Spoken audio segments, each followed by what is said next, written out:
स्वागत है आप सभी का दृष्टि आईएएस के इस यूट्यूब चैनल में।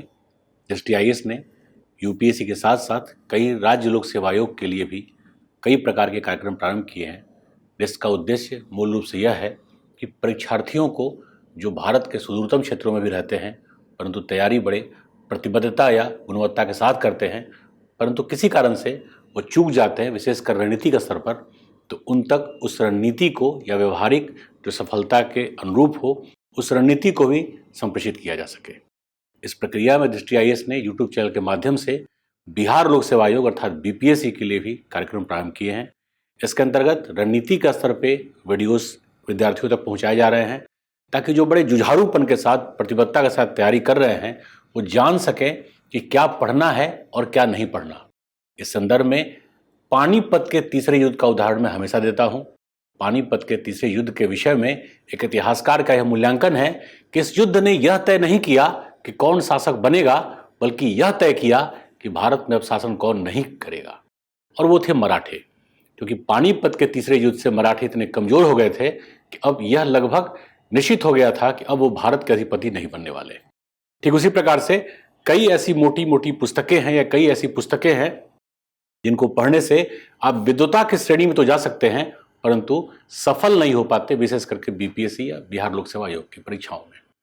इसलिए यह जानना बहुत आवश्यक है कि प्रश्न किस सेक्शन से किस प्रकार से पूछे जा रहे हैं। आप अपने समझ को, सूझबूझ को या ज्ञान को प्रश्नों के स्रोत तक किस प्रकार से सुनिश्चित कर सकते हैं, इस प्रक्रिया को संप्रेषित करने के लिए दृष्टि आईएएस ने यूट्यूब चैनल के माध्यम से यह तरीका अपनाया है। मैं संजीव श्रीवास्तव भूगोल, पर्यावरण तथा पारसी के लिए कार्य कर रहा हूँ। आज हम लोग इसी प्रक्रिया में जो 60 से 62 यानी 60 और 62, उसमें 61 भी आता है, 3 परीक्षाएं बीपीएससी की अर्थात बिहार लोक सेवा आयोग की कंबाइंड हुई थी, 60, 61 एंड 62। इन तीनों कंबाइंड परीक्षाओं में जो 150 कुल प्रश्न समान अध्ययन में पूछे गए थे उनमें लगभग 39 प्रश्न भूगोल, पर्यावरण तथा पारस्की से थे। हालांकि उस समय पर्यावरण तथा पारस्की बहुत पॉपुलर नहीं हुआ करता था, इसके बावजूद पूछे जाते थे प्रश्न। तो लगभग 39 प्रश्न हैं। इसको क्रमशः 4 वीडियोस में अर्थात पार्ट 1, पार्ट 2, पार्ट 3, पार्ट 4 के अंतर्गत हम लोग देखेंगे, समझेंगे। और विद्यार्थियों, मैंने हमेशा आपको यह बताया है, समझाने का प्रयास किया है कि परीक्षा हो जाने के बाद प्रश्नों का उत्तर ढूंढना बड़ा आसान होता है, आपके पास पहले से होगा। तमाम तरह के question bank with explanation available हैं, लेकिन आखिर उन स्रोतों तक अपने पहुंच को सुनिश्चित कैसे करेंगे आप, यह जानने के लिए आवश्यक है कि विश्लेषण को बेहतर प्रकार से सुने। मैं किसी ऐसे टेक्स्ट मतलब जो बाजार में उपलब्ध हैं, मैं नाम नहीं ले रहा, परंतु उसमें विश्लेषण बहुत बुरी तरीके से गलत लिखा गया है। वो यहाँ तक लिख देते हैं कि पेज नंबर 66 7 आप देखिए, जबकि उत्तर होता है वो जलवायु विज्ञान का प्रश्न संबंधित है या तत्संबंधित है, और 59 पेज में या इसी प्रकार से जो उदाहरण है, हो सकता है वहाँ भूआकृति विज्ञान लिखा गया हो। चूंकि विद्यार्थी फिर काउंटर चेक नहीं करते और संभव भी नहीं कि हर जगह आप काउंटर चेक करें, तो इस समय या इस संदर्भ में आप बिल्कुल धोखा खा सकते हैं। इसके अलावा भी जो टीम दृष्टि के एक्सपर्ट्स हैं वो यह प्रयास करते हैं कि आप तक उस अवधारणा को या एक मल्टी डिसिप्लिनरी अप्रोच अर्थात अंतर विषयक उपागम की प्रक्रिया को संप्रेषित किया जा सके, ताकि आप बेहतर प्रकार से न केवल सिलेबस को तैयार करें बल्कि आप स्वयं भी तैयार हो सकें। तो चलते हैं, आज हम लोग देखते हैं 60, 61 और 62 बीपीएससी अर्थात बिहार पब्लिक सर्विस कमीशन के प्राथमिक परीक्षा में आए प्रश्नों को। हालांकि प्रथम खंड में तथ्यात्मक प्रश्न अधिक हैं, परंतु यहाँ मैं कुछ इंडिकेट अवश्य करूँगा किस प्रकार से आप तैयार करें। इसके पहले की बीपीएससी में, इसके बाद की बीपीएससी में किस प्रकार से प्रश्न पूछे गए हैं, तो शायद आप की तैयारी ज़्यादा पुख्ता या बेहतर हो सकेगी, जिससे आप सफलता भी आसानी से अर्जित कर सकते। चलते हैं हम लोग प्रश्नों। जो पहला प्रश्न है, निम्नलिखित स्थानों में से भारत वैगन एवं इंजीनियरिंग कंपनी लिमिटेड, अर्थात यहाँ पे जो प्रश्न है भारत वैगन एवं इंजीनियरिंग कंपनी लिमिटेड, यदि बिहार में आप देखोगे उद्योग बहुत कम है, लेकिन फिर भी जो है उससे प्रश्न आते ही हैं। ये तैयारी की प्रक्रिया में थोड़ी आसान या थोड़ी आसानी होगी आपको कि उद्योग है ही बहुत कम, लेकिन केवल एक तथ्य कि उसका लोकेशन या उसका केंद्र कहाँ है, साथ साथ उसके अन्य जो कंसर्न फैक्ट्स हैं वो भी आप तैयार कीजिए। जैसे पूछा गया है, निम्नलिखित स्थानों में से भारत वैगन एवं इंजीनियरिंग कंपनी लिमिटेड कहाँ स्थित है? Eight which of the following places Bharat wagon and engineering company limited is situated? ध्यान रखिएगा, इसके केंद्र जो दो जगह हैं, पहला है मुजफ्फरपुर में, जो बिहार का एक जिला है, लीची के लिए या शाही लीची के लिए प्रसिद्ध है मुजफ्फरपुर, और इसका दूसरा सेंटर है मोकामा में। लेकिन ध्यान ये भी रखना है, इसका जो हेडक्वार्टर है ये है पटना में, यानी जो इसका कॉर्पोरेट ऑफिस हो सकता है वो कहां पर है? पटना में। पूछा यह गया है कंपनी लिमिटेड अर्थात फैक्ट्री कहां पर है, तो अगर यहां पे ऑप्शन में मुजफ्फरपुर और मोकामा दोनों होता तो उत्तर हो जाता ई। अच्छी बात यह है कि मधेपुरा, जमालपुर, हरनौत, वैसे हरनाथ नहीं है, हरनौत है ये, और मोकामा, तो उत्तर में चूंकि एक ही मैच कर रहा है इसलिए इसका उत्तर हो जाएगा डी, मोकामा। तो थोड़ा सा आप इसके संबंधित अन्य तथ्यों को भी ध्यान रखिए, क्योंकि विद्यार्थी क्वेश्चन बैंक लेते हैं और क्वेश्चन के उत्तर को ही याद कर लेते हैं। अच्छी बात है, कम से कम इस प्रश्न को पढ़ने से एक तथ्य तो आपको मिल गया कि मोकामा में जो Bharat wagon engineering company limited है उसका सेंटर है। लेकिन अगर इसी प्रश्न को या अगली बार ऑप्शन में मोकामा न दिया जाए, मुजफ्फरपुर दे दिया जाए, तब आप धोखा खा सकते हैं, या मोकामा और मुजफ्फरपुर दोनों को दे दिया जाए और या उसके हेडक्वार्टर को पूछ दिया जाए, तब ना मोकामा होगा ना मुजफ्फरपुर होगा, तब उत्तर हो जाएगा पटना। अगर आप कंसर्न चीजों को साथ ही साथ, जैसे प्रश्न बीपीएससी में पूछा जा चुका है कि भारत में सबसे ज्यादा हॉर्स पावर के इलेक्ट्रिक इंजन को बनाने वाली फैक्ट्री कहां पर है, और आप गेस, मतलब ये पूछा जा चुका है, उत्तर इसके पास इसका होगा भी आपके पास। तो कुछ इस प्रकार के भी जो स्पेसिफिक फैक्ट्स हैं, जब भी आप इस प्रकार के तथ्यों को या अवधारणाओं को पढ़ रहे हो, समझ रहे हो, तैयार कर रहे हो, तो ऐसे तथ्यों को भी साथ साथ जोड़ करके तैयार कर लीजिए। तो इसका उत्तर होगा मोकामा, आंसर डी। चलते हैं हम लोग दूसरे प्रश्न की ओर। जो दूसरा प्रश्न है, निम्नलिखित भूआकृतियों में से किसके द्वारा बिहार राज्य का उत्तर पश्चिमी भाग घिरा है? देखो, बिहार राज्य को आप देखोगे तो बिहार का जो मानचित्र है वो इस प्रकार से है। ये उत्तर बिहार का, ये थोड़ा सा यहां पे ऐसे निकला हुआ है, यहीं बीच से गंगा नदी, यहां ऐसे गंगा नदी बिहार में प्रवाहित होती है और झारखंड के एक जिला साहेबगंज से होकर के प्रवाहित होती है वो, इसलिए गंगा नदी भारत के 5 राज्यों से प्रवाहित होती है, जिसमें झारखंड भी एक है। यहां पे आप देखेंगे तो छपरा है और यहीं पे घाघरा नदी आके मिलती है, छपरा, और इधर उत्तर प्रदेश का बलिया है, यहाँ पर जाता है गोपालगंज। अब क्वेश्चन पूछा जा रहा है भू आकृतियों में किसके द्वारा बिहार राज्य का उत्तर पश्चिमी भाग घिरा है? देखिए, उत्तर ये हो गया, दक्षिण, पश्चिम, पूरब। लेकिन उत्तर पश्चिम का मतलब ये वाला पार्ट हुआ, और ये वाला पार्ट जहाँ पे गंडक नदी मैदान में उतरती है नेपाल से, गंडक नदी जहाँ वाल्मीकि नगर नेशनल पार्क है, जहाँ वाल्मीकि आश्रम था, बड़ा ही पवित्र क्षेत्र है ये। यहीं पर जब मतलब सीता ने, जो कुश का जन्म यहीं हुआ था, लौ तो मतलब लौ कुश की जो कहानी है आपको पता ही होगी, तो वाल्मीकि आश्रम में ही लौ को उसको शिक्षा दीक्षा दी गई। तो यह पवित्र क्षेत्र जो है, इसीलिए इसका नाम पड़ा वाल्मीकि नगर राष्ट्रीय उद्यान, नेशनल पार्क। ये बिहार का एकमात्र है, और गंडक नदी यहीं पर भामर, तराई दोनों का निर्माण करती है, और बाद में आता है खादर। तो बांगर चूंकि यहाँ पे है नहीं, तो यहीं पर देखोगे आप तो जो शिवालिक हिल्स है, मैं थोड़ा कलर चेंज कर रहा हूं, शिवालिक हिल को बिहार में यहां पर कहते हैं सोमेश्वर हिल। बेसिकली सोमेश्वर हिल शिवालिक हिल का ही उपनाम है। जैसे शिवालिक को चूरिया मुरिया भी कहते हैं, वैसे बिहार में सोमेश्वर हिल, और इसी का पूर्वी भाग इधर आप पाओगे तो हो जाता है रामनगर हिल। और यहां पे शिवालिक की ऊंचाई भी ठीक ठाक, मतलब अधिक है, और साथ में चौड़ाई भी अधिक है। और बिहार जैसे आप पार करते हैं तो पश्चिम बंगाल आता है। पश्चिम बंगाल राज्य में जो दार्जिलिंग है, वहीं पर मध्य हिमालय समाप्त हो जाता है। बेसिकली मध्य हिमालय शिवालिक हिमालय से मिल जाता है, अर्थात बिहार के तराई और नेपाल में तक ही मध्य हिमालय और शिवालिक हिमालय अलग अलग है। तो ये जो पार्ट हुआ, यही पार्ट है उत्तर पश्चिम, और उत्तर पश्चिमी भाग से घिरा है, तो हो जाएगा सोमेश्वर हिल, या अगर यहाँ पे शिवालिक हिल भी होता या यहाँ पर रामनगर हिल भी होता तो इसका उत्तर होता रामनगर हिल। अब यहाँ पे कुछ विद्यार्थी इसलिए कंफ्यूज कर सकते हैं, नवादा और राजगीर तो वैसे ही नहीं होगा क्योंकि पश्चिम से कंसर्न नहीं है। अब एक कंफ्यूजन आ सकता है कैमूर की पहाड़ियां, तो क्या कैमूर की पहाड़ियां हो सकती हैं? प्रश्न को ध्यान से पढ़िएगा तो उत्तर निकल जाएगा। भू आकृतियों में से किसके द्वारा बिहार राज्य का उत्तर पश्चिम भाग घिरा है? Which one of the landforms occupy the north western part of Bihar state? देखो, कैमूर हिल बहुत छोटे से क्षेत्र में, जो कैमूर जिला है वहां से प्रवेश करता है। यह विंध्यन का ही बड़ा ही अवशिष्ट या अपर्दित पहाड़ी भाग है। इसे रोहतास का पठार भी अब कहते हैं, जो सासाराम आदि का क्षेत्र है वहीं पर। तो वो घेरने का कार्य नहीं करता, अर्थात स्थलाकृतिक विशेषताओं की प्रक्रिया में कैमूर हिल बिहार में है जरूर, लेकिन पूछा क्या जा रहा है? घेरने का। तो एक कंफ्यूजन हो सकता है कि क्या कैमूर हिल को हम पश्चिम में ना माने? तो कैमूर पश्चिम में है, उत्तर पश्चिम में नहीं है, यह भी ध्यान रखना है आपको। यानी ये उत्तर पश्चिम है, ये दक्षिण पश्चिम है और ये पश्चिम है। उत्तर पश्चिम की बात करेंगे तब कोई कंफ्यूजन होना ही नहीं चाहिए।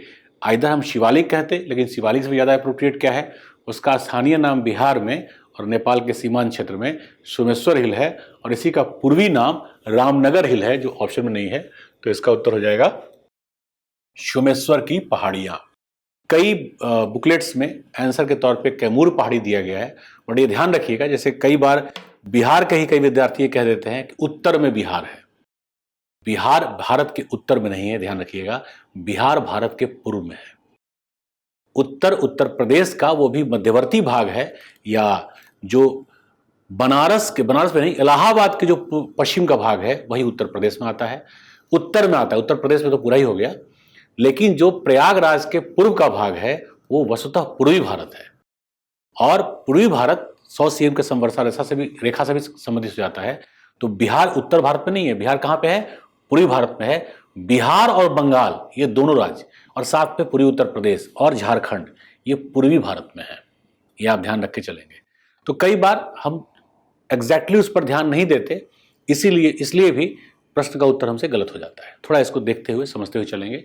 तो इसका उत्तर हो जाएगा सोमेश्वर हिल, ए। नेक्स्ट प्रश्न है, निम्नलिखित नहर प्रणालियों में किससे बिहार के क्षेत्र में सिंचाई होती है? यह प्रश्न कठिन तब हो सकता था जब थोड़ा बिहार के ही अन्य सिंचाई परियोजनाओं का, ऐसे कोसी नहर के भी कुछ नाम है, अन्य भी और भी, जैसे सोन नहर है। तो सोन वैसे तो भारत का सबसे पहला नहर परियोजना जो अंग्रेजों के द्वारा बनाया गया था, मैं औपनिवेशिक युग की बात कर रहा हूं, वो सोन नहर था। बंकिम चट्टोपाध्याय के जब देखेंगे, बंगाली लिटरेचर बंकिम चंद्र से भरा पड़ा है। उन्होंने जो गृहदास लिखा है उस तक में सोन नहर की ब्यूटिफिकेशन या सौंदर्य की चर्चा की है, क्योंकि बंगाल तक से लोग उस समय घूमने आते थे। जो कि नहर सिंचाई की विशेष परियोजनाएं जो थी वो बंगाल में भी उस समय प्रारंभिक स्तर पर नहीं बनाई गई थी। तो ये बिहार के लिए अच्छी बात है। बुरी बात क्या है? उसके बाद बिल्कुल स्तब्धता आ गया, स्टैग्नेंसी आ गया, यानी नहर सिंचाई छोड़िए, बाढ़ आज भी कोसी का या कमला, बलान, इन नदियों से जो बिहार में प्रतिवर्ष लॉस होता है, हानि होता है आपदा के तौर पे, उसको आज तक हम रोक नहीं सके। एनीवे, तो ये तो प्रश्न बड़ा सिंपल है, जैसे ऊपरी गंगा नहर या त्रिवेणी नहर या शारदा नहर, पूर्वी यमुना नहर। ऊपरी गंगा नहर हरिद्वार से कंसर्न हो जा रहा है। त्रिवेणी नहर ये गंडक नदी पर है, ये गंडक नदी पर है, इसके विषय में आते हैं। शारदा नहर या शारदा कमांड क्षेत्र भारत के दो सबसे बड़े जो कमांड क्षेत्र हैं, ये विश्व के दो सबसे बड़े क्षेत्र हैं, कमांड क्षेत्र हैं। पहला है इंदिरा गांधी कमांड क्षेत्र, ये विश्व का सबसे बड़ा कमांड क्षेत्र है, और दूसरा है शारदा कमांड क्षेत्र। बेसिकली जो काली नदी है, जो भारत के उत्तराखंड और नेपाल की सीमा बनाती है, वही मैदान में कही जाती है शारदा। उसी का कमांड एरिया भारत ही नहीं, विश्व का दूसरा सबसे बड़ा है। उसका कोई मतलब ही नहीं है। अब ये ध्यान रखिएगा, यही शारदा आगे घाघरा में मिलती है, और वही घाघरा फिर जो उत्तर प्रदेश के बलिया और बिहार के छपरा की सीमा बनाती। इस घाघरा की हम चर्चा कर रहे थे। तो शारदा नहर भी नहीं होगा। पूर्वी यमुना नहर, तो पूर्वी यमुना नहर भी दक्षिण से मतलब जो पठारी राज्य हैं उनसे कंसर्न हो जाते हैं, क्योंकि यमुना नदी तो प्रयागराज में मिल गई गंगा से, तो बिहार से यमुना का कोई तो मतलब ही नहीं होगा। तो यमुना नगर वैसे ही क्लियर है, ऊपरी गंगा नगर हरिद्वार से क्लियर है। अब एक शारदा नहर है, तो शारदा नहर के विषय में भी आपको अंदाजा होगा।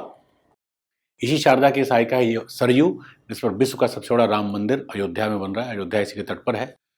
इन तीनों को वैसे काट दीजिए। अब मुद्दा है त्रिवेणी का। तो जो हल्का भी बिहार के विषय में पढ़े होंगे उनको ये पता है कि गंडक नदी से ही त्रिवेणी नहर निकाला गया है। लेकिन फिर मैं कह रहा हूँ, आप उसके आसपास के तथ्य और विश्लेषणों को भी पढ़ने समझने का प्रयास कीजिए। जैसे जो गंडक नदी है वो दो नदियों से मिलकर बनी है। पहला त्रिशूल या त्रिशूली, और दूसरी काली। फिर यहाँ आप कंफ्यूज हो सकते हैं, काली नदी बहुत सारी है, जैसे जो मुख्य काली नदी है वही मैदान में बनती है शारदा, लेकिन गंडक नदी त्रिशूली या त्रिशूल कहते हैं एवं काली, ये दो नदियों के मिलने से बनती है गंडक। ये क्लियर हो गया। यही गंडक वाल्मीकि आश्रम, ये जो रामायण काल था, रामायण काल में वाल्मीकि आश्रम से कंसर्न है, उन्हीं बहुत बड़े जो जिन्होंने रामायण लिखा भी था, उन्हीं वाल्मीकि के नाम पे वाल्मीकि ने आश्रम नाम पड़ा। और इसी गंडक नदी से बिहार का त्रिवेणी नहर निकाला गया है, ये प्रसिद्ध है। अब कहाँ कहाँ सिंचाई होती है ये पूछ दिया जाए तो देखो, त्रिवेणी नहर यदि गंडक पश्चिमी चंपारण में है तो पश्चिमी चंपारण वैसे ही हो गया, साथ साथ छपरा, साथ में मुजफ्फरपुर, दरभंगा या गोपालगंज का भी कुछ इलाका हो जाता है जो इससे सिंचित होता है। तो अगर इसको थोड़ा सा ट्विस्ट कर दिया जाए, थोड़ा सा घुमा दिया जाए या टफ कर दिया जाए कि त्रिवेणी नहर से किन किन जिलों में सिंचाई होती है, तो यहाँ पे फिर जो तैयारी करने वाले विद्यार्थी हैं फंस जाएंगे मतलब थोड़ा कन्फ्यूजन आ जाएगा। तो आप ऐसे तैयारी कीजिए कि ये नहर है मैप के साथ साथ, और फिर अगर यहाँ से गंडक आ रही है तो उसके आसपास के जिलों में ही हो सकता है। तो तटीय क्षेत्र, तटीय जो जिले हैं, तटीय नहीं, जो सीमा पे हैं नेपाल के, उसमें पश्चिमी चंपारण को छोड़ के सभी को छोड़ दीजिए, और बाकी जो अंदर वाले जिले हैं जैसे सारण, इसके अलावा मुजफ्फरपुर, थोड़ा बहुत गोपालगंज, इसके अलावा जो दरभंगा है, उन क्षेत्रों को आप ले लीजिए। तो इस प्रकार जब तैयार करते हैं तो मुख्य परीक्षा भी तैयार होगा आपका और प्रारंभिक परीक्षा भी तैयार होगा आपका। ठीक है, तो इसका उत्तर हो जाएगा बी, अर्थात त्रिवेणी नहर गंडक। जो चौथा प्रश्न है, बिहार में निम्नलिखित में से कौन सा रेशम या सिल्क वस्त्र उत्पादक केंद्र है? केवल यही नहीं, आप इवन इंडिया एयर बुक भी पढ़िएगा। सिल्क वस्त्र के अलावा जैसे जो तिलका मांझी विश्वविद्यालय है, या जो झारखंड का पठारी प्रदेश है और जो जनजातीय संस्कृति है, उसके लिए भी प्रसिद्ध है भागलपुर। बिहार का भागलपुर जिला संस्कृति नगर भी है, खासकर जनजातीय संस्कृति। तो वहां पर जो भारत में 7 प्रकार के रेशम का उत्पादन होता है, और ये सारा सूचना मैं इंडिया बुक से दे रहा हूं, 7 प्रकार के रेशम का उत्पादन होता है। इसमें एक रेशम होता है, इसका नाम है टसर रेशम, टसर रेशम या टसर सिल्क। ये ध्यान रखिएगा, टसर रेशम जो है ये गुणवत्ता में बहुत मुलायम नहीं होता, गुणवत्ता में बहुत मुलायम नहीं होता, इसलिए इस रेशम के जो कपड़े होते हैं वो गुणवत्ता में थोड़े से कम कीमत के होते हैं। लेकिन भारत में बिहार टसर सिल्क का सबसे बड़ा उत्पादक है, और लगभग टसर सिल्क का 65% उत्पादन अकेले बिहार, और बिहार का लगभग 80% अकेले भागलपुर और उसके आसपास के क्षेत्रों में ही होता है। मेनली जिले में तो भागलपुर। तो बिहार के लिए अच्छी सूचना है। बुरी सूचना यह है कि इस टसर सिल्क के कारण हम बिहार में रेशम या सिल्क उद्योग का विकास कर सकते थे, जो अभी भी पिछड़ेपन के अवस्थाओं से ग्रस्त है। और सुशासन बाबू थोड़ा इस पर ध्यान दें। ये कमेंट के तौर पे नहीं है, निसंदेह नीतीश जी ने बहुत बेहतर भी कार्य किया है। नीतीश जी के कई ऐसे कारनामे हैं जो अप्रिशिएबल हैं, जैसे लॉ एंड ऑर्डर जब 90 के दशक में बहुत बर्बाद हो चुका था, नीतीश जी ने कई ऐसे नए आइडियाज़ निकाले और जनता का भरोसा जीता। लेकिन विकास की प्रक्रियाओं में बिहार अभी भी निरंतर पिछड़ता जा रहा है, निवेश बहुत कम है।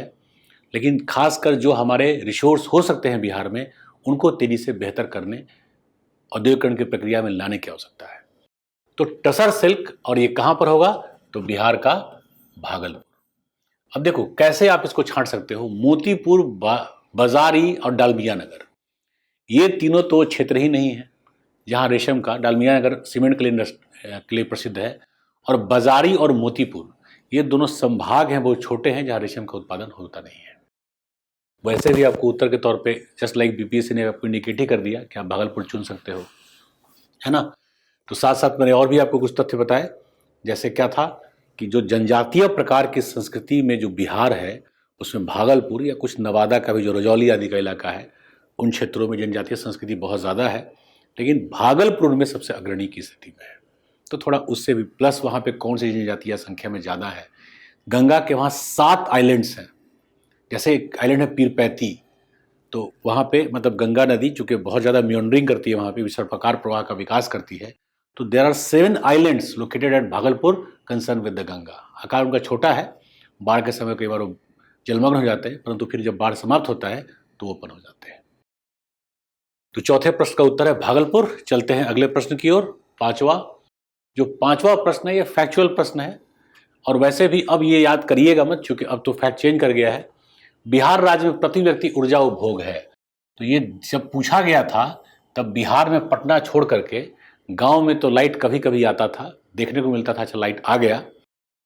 उस समय पटना में भी लोड शेडिंग होता था, कम से कम 6 घंटे 8 घंटे, 2 घंटे तो अनिवार्य होता था। तो बिहार में उस समय जो विद्युत का उपभोग था वो बहुत बहुत लिस्ट था, बहुत कम था। अब बहुत तेजी से बढ़ा है, गांव तक बिजली गया है, हालांकि अभी पूरी तरह से नहीं है, लेकिन भारत की तुलना में तो काफ़ी कम है। परंतु बिहार के इस डेटा से देखोगे तो अभी 21 वाले डेटा में काफ़ी चेंज आ चुका है। इसका उत्तर वैसे होगा 161 किलोवाट। क्लियर हो गया? प्रति व्यक्ति। तो per capita energy consumption in the state of Bihar is 161 kilowatt. Clear हो गया? पांचवें प्रश्न का उत्तर। बट ये डेटा आप याद मत करिएगा, चूंकि उस समय प्रश्न पूछा गया है, इसलिए मैंने बता दिया। निम्नलिखित राष्ट्रीय राजमार्गों में कौन छपरा एवं गोपालगंज को जोड़ता है? फिर यहाँ पे विद्यार्थी क्यों नहीं याद कर पाते, मैं बता रहा हूँ, क्योंकि आप मैप के थ्रू पढ़ाई नहीं करते। जैसे यहाँ पर फिर मैं उसी टाइप का एक मैप बनाता हूँ। ये वही पश्चिमी चंपारण का क्षेत्र है, और यहाँ से यहीं से गंगा प्रवेश करती है, और यही वो शिव का एक ज्योतिर्लिंग है जिसको बाबा धाम या बोलबम कहते हैं। लोग पैदल यहाँ कांवर लेके जाते हैं, आपको पता ही है। लेकिन यहाँ पे पूछा जा रहा है कि कौन सा राजमार्ग छपरा और गोपालगंज जोड़ता है। And I still I am damn sure कि 80% बच्चों को जो गोपालगंज या छपरा से बिलोंग नहीं करते होंगे, ये उनको पता नहीं होगा कि गोपालगंज छपरा है कहाँ। यहाँ पर आप देखेंगे तो ये छपरा हो जाता है, ये छपरा, इधर आ जाएगा गोपालगंज, और ये हो जाता है पश्चिमी चंपारण। तो यहाँ पर कौन सा NH है जो उत्तर प्रदेश भी जा सकता है या और आगे बढ़ सकता है? फिर पटना से मुजफ्फरपुर या दरभंगा होता हुआ कौन सा NH जाता है? एक फिर कटिहार की ओर जाता है या किशनगंज की तरफ, फिर एक भागलपुर या बेगूसराय से होता हुआ झारखंड जाता है। तो आखिर बहुत ज़्यादा नहीं है।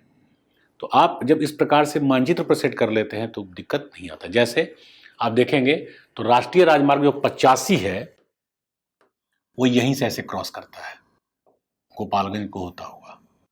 राष्ट्रीय राजमार्ग 85। क्लियर हो रहा है? तो इसका उत्तर हो जाएगा C, राष्ट्रीय राजमार्ग 85। तो मानचित्र के साथ आप तैयार कीजिए, और जरूरी नहीं है कि आप पूरा मतलब एक कॉपी पर रफली ऐसे मानचित्र बनाइए, क्योंकि उससे मुख्य परीक्षा भी आपका तैयार होता चला जाएगा। बिहार की बहुत एक शानदार अच्छी समझ तैयार होगी आपकी। तो जो मेन 5-7 हाईवेज हैं उनको जिलों से कनेक्ट कर लीजिए, और मान के चलिए उसी में फर्स्ट क्लास एक अच्छी सी लग्जरियस गाड़ी लेके घूमने निकल पड़े। तो पहला जिला, दूसरा जिला, चाय वाली पानी कीजिए, समोसा खाइए, बिहार का समोसा बड़ा फेमस है, जलेबी खाइए। जैसे चंपारण गए वहाँ मटका चिकन मूल रूप से, अब तो खैर पटना उटना सब जगह फैल गया है। तो इन सब चीज़ों को एंजॉय करते हुए ड्राइव को एंजॉय कीजिए, और तब आपको कुछ दिन तक, महीनों तक, सालों तक ये याद रहेगा। चलते हैं अगले प्रश्न की ओर। जो 7वां प्रश्न है, बिहार में राष्ट्रीय राजमार्गों की कुल लंबाई कितनी है? Total length of national highways in Bihar is, that is about 4595 kilometres. Again it's very factual. India book में, या इंडिया बुक छोड़िए, बिहार के जो कई चुटकुले किताब मिलते हैं पत्ते पत्ते, उसमें भी ये सब मिल जाएगा।